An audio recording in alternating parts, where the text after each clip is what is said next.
आसमान में काले काले बादल घिराए थे, कभी भी बारिश हो सकती थी। सुजाता जल्दी जल्दी सनराइज अपार्टमेंट में पहुंचना चाहती थी ताकि वो भीग न जाए। पिछले हफ्ते वो भीग गई थी तो उसकी तबीयत बहुत ज्यादा खराब हो गई थी। वो भागते भागते अपार्टमेंट तक पहुंच तो गई, लेकिन बीच में ही बारिश शुरू हो गई थी, इसलिए वो थोड़ा भीग भी गई। ना चाहते हुए भी मैं भीगी गई। हे भगवान, कहीं फिर से तबीयत खराब ना हो जाए। इस बार तबीयत खराब हुई तो भारी मुसीबत आ जाएगी। अपार्टमेंट पहुंचकर उसने एक घर की डोरबेल बजाई। कुछ देर तक किसी ने दरवाजा नहीं खोला तो उसने एक बार फिर से डोरबेल बजाई। दरवाजा एक लेडी ने खोला। उसने सुजाता को घूरते हुए पूछा, क्या है, किससे मिलना है? जी वो मैं दिव्या वॉशिंग पाउडर कंपनी से आई हूँ। हमारी कंपनी अभी अपना प्रचार कर रही है, इसलिए बहुत ही कम दामों में वॉशिंग पाउडर दे रही है। सिर्फ 25 रुपए का आधा किलो। और सफाई, इसकी सफाई महंगे से महंगे वॉशिंग पाउडर को फेल कर देगी। मैं अभी आपको डेमो दिखाती हूँ। आपके घर पर कोई गंदा कपड़ा है तो ले आइए। सुजाता की बातों को सुनकर उस लेडी ने मुंह बनाते हुए कहा, अरे नहीं चाहिए मुझे तुम्हारा ये। क्या नाम बताया था आपने वॉशिंग पाउडर का? Divya washing powder. हाँ वही ना, मुझे तुम्हारा ये घटिया वॉशिंग पाउडर चाहिए और ना ही इसका डेमो देखना है। ये कहकर वो लेडी दरवाजा बंद करने लगी तो सुजाता गिड़गिड़ाते हुए बोली, मैम एक बार तो देख लेती, अगर पसंद नहीं आया तो नहीं लीजिएगा। डेमो का कोई पैसा नहीं है। तुम कम सुनती हो क्या? नहीं चाहिए मतलब नहीं चाहिए। तुम फ्री में भी दोगी तो भी नहीं चाहिए।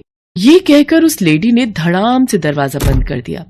सुजाता के चेहरे पर चिंता की लकीरें साफ तौर पर देखी जा सकती थी, लेकिन उसने अपना प्रयास नहीं छोड़ा। वो अपार्टमेंट के और भी घरों में गई, लेकिन सिर्फ एक ने ही उसका वॉशिंग पाउडर खरीदा और बाकियों ने उसे लगभग भगा ही दिया। अब रात होने को आई। वो घर वापस लौट रही थी और उसके दिमाग में अपने कंपनी के मैनेजर की एक ही बात बार बार घूम रही थी। देखो सुजाता, महीना खत्म होने वाला है, लेकिन तुमने इस महीने सिर्फ 3 पैकेट ही वॉशिंग पाउडर बेचे हैं, जबकि तुम्हें 20 पैकेट का टारगेट दिया गया है। सर मैं वॉशिंग पाउडर बेचने की पूरी कोशिश तो करती हूँ, लेकिन कंपनी नई होने के कारण लोगों को कन्विंस करने में शायद मैं सफल नहीं हो पा रही हूँ। देखो सुजाता, हमारी कंपनी मुफ्त में किसी को सैलरी नहीं दे सकती। या तो तुम टारगेट पूरे करो या नहीं तो हमें तुम्हें काम से निकालना होगा। सर ऐसा मत कहिए, इसी नौकरी के भरोसे तो मेरा परिवार चलता है। ये चली गई तो सब खत्म हो जाएगा। नौकरी बचानी है तो टारगेट पूरे करो। कल तक अगर 20 पैकेट नहीं बेचे तो फिर तुम्हें आने की कोई जरूरत नहीं है। सुजाता ने चाहकर भी टारगेट पूरे नहीं किए थे। उसके मन में एक अनजाना भय समा गया था। हे भगवान, टारगेट पूरा नहीं हुआ, कल वो मैनेजर मुझे नौकरी से निकाल देगा। फिर मैं कैसे गुड़िया और सुनीता का ध्यान रखूंगी? हे भगवान मेरी मदद कीजिए। सुजाता के पति महेश की छोटी सी कपड़े की दुकान थी, लेकिन वो चलती खूब थी। महेश के कपड़े बेचने का स्टाइल इतना सम्मोहित करने वाला था कि लोग बिना कुछ खरीदे उसकी दुकान से बाहर नहीं आते थे, चाहे वो छोटी चीज हो या बड़ी। अरे भाभी जी, मैं कह रहा हूँ ना, ये साड़ी आप पहनकर शादी अटेंड करिएगा ना तो लोग दुल्हन को भूलकर आपको ही देखेंगे। हाँ मेरी बात मानिए, इसे हाथ से मत जाने दीजिए। लेकिन प्राइस तो बहुत बता रहे हो आप। भाभी जी, अच्छी चीजों का दाम तो लगता है ना। हम कोई 2 नंबर का माल नहीं रखते अपने यहाँ। एक बार जो यहाँ आ गया, मैं गारंटी देता हूँ कि वो कहीं और नहीं जाएगा। लेकिन कुछ तो छोड़ देते।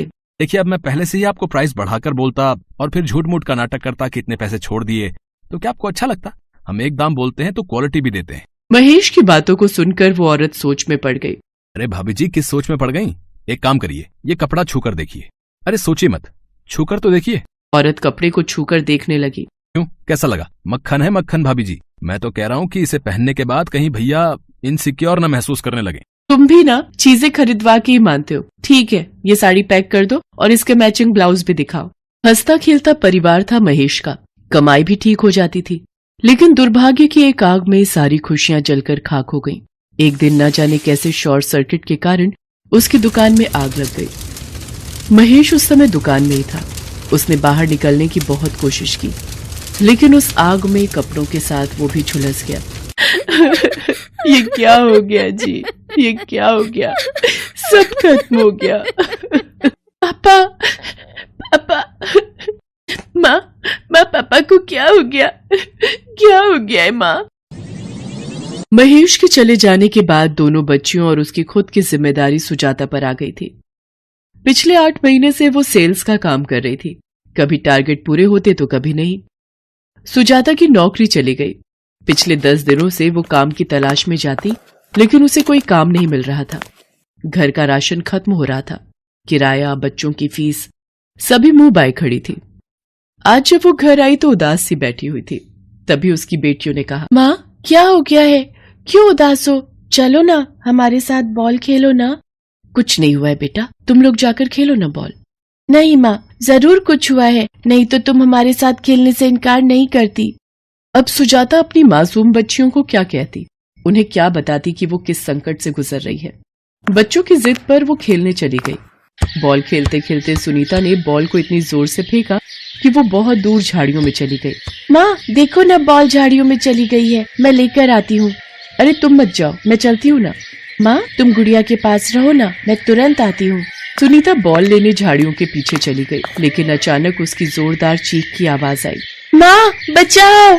सुजाता और गुड़िया ने जैसे ही उस आवाज को सुना वो झाड़ियों के पास भागी भागी गई। उन्होंने झाड़ियों को हटाया तो उनकी आंखें फटी की फटी रह गई। झाड़ियों के पास ही एक बहुत गहरा कुआं था। सुनीता उसी कुएं में गिर गई थी। माँ बचाओ, मैं डूब रही हूँ। अचानक सुनीता कुएं के अंदर से गायब हो गई। गुड़िया भी उस समय कुएं में झांक कर देख रही थी। तभी उसका पैर फिसला और वो भी चिल्लाते हुए उस कुएं में जा गिरी। माँ! गुड़िया की चीख सुनकर सुजाता के हाथ पांव फूल गए। उसे कुछ समझ नहीं आ रहा था कि वो क्या करे क्या ना करे, इसलिए वो भी कुएं में कूद गई। गुड़िया, सुनीता! कुएं के अंदर वो अपनी बच्चियों को आवाज दे रही थी। तभी अचानक उसे लगा कि उसका पैर पकड़कर किसी ने नीचे खींचा है और वो कुछ पलों के बाद कुएं के अंदर किसी दूसरी दुनिया में थी। वहां पर हर ओर सोना ही सोना था। सोने की ईंटें, सोने के बिस्किट, सोने के कीमती जेवर, और वहीं पर ही उनकी दोनों बच्चियां भी सही सलामत अवस्था में थी। अपनी माँ को वहां देखकर दोनों भागी हुई आई और उसके गले लग गई। माँ, माँ, तुम लोग ठीक हो मेरी बच्चियों? भगवान का लाख लाख शुक्र है। हाँ माँ, मैं ठीक हूँ, लेकिन माँ ये कौन सी जगह है? यहाँ तो कोई आदमी दिखाई नहीं दे रहा है, और ये हर ओर पीली पीली चीजें क्या दिखाई दे रही हैं? तभी वहां पर एक बुलंद आवाज गूंजी और सामने एक ऐसा व्यक्ति प्रकट हुआ जिसका आधा शरीर तो इंसान का था, लेकिन आधा शरीर पत्थर का बना था। वो पीली चीजें सोना है, सोना। सोना? इतना सारा सोना? लेकिन ये किसका है और आप कौन है और ये कौन सी जगह है? ये पाताल लोक है और मैं अंगद सेन हूँ। मैं पाताल लोक का निवासी हूँ। मैंने एक बार लालच में आकर पाताल लोक की देवी के मंदिर से सोने की चोरी कर ली थी।